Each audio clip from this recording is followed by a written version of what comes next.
July 2024, Chris Atkinson here, checking in from my back deck in Calgary, Alberta.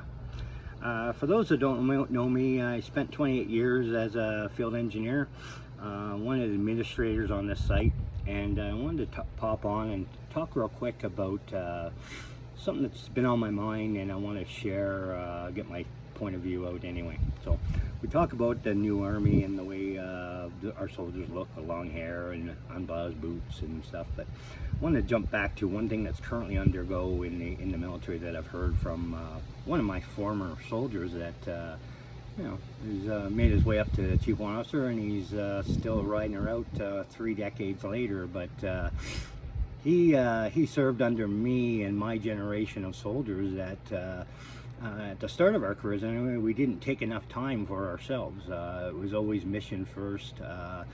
A lot of us it was passion and effort, and we talk passion and effort.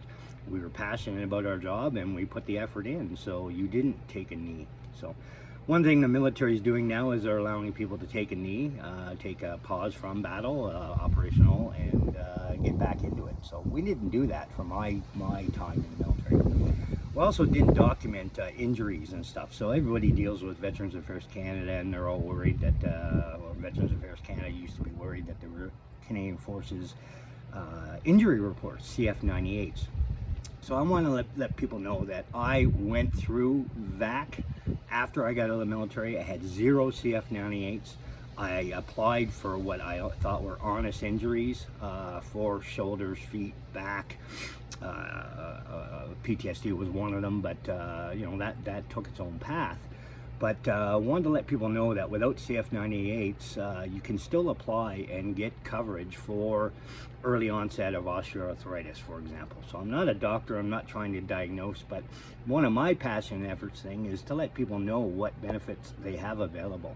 And right now, under the Veterans Charter, if you're a veteran, and if you're seeing this message on Sappernet, you're a veteran, you qualify for $426,000 worth of pain and suffering.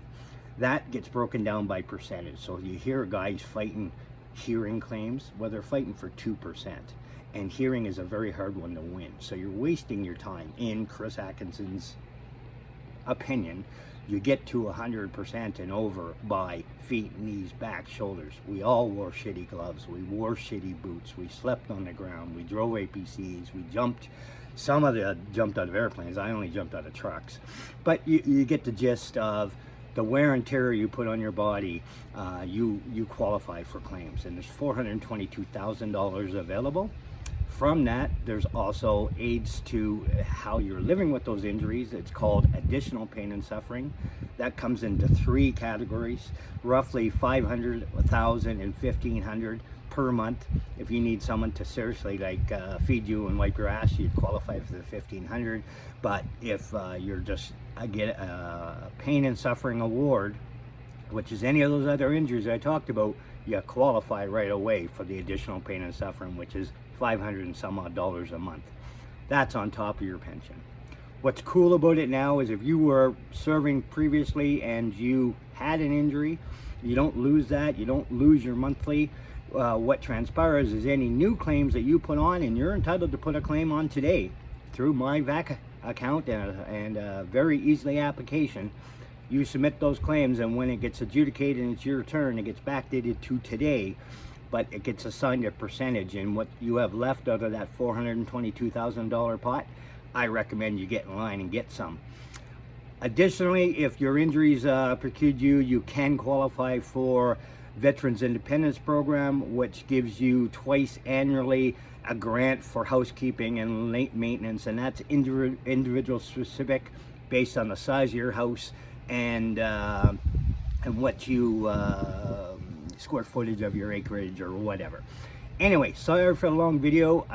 It's been on my mind to post.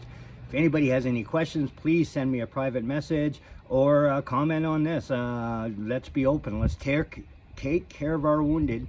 And remember, you're the one that jumped out of that truck. You're the one that carried the log on log PT. You're the one that carried the bridging.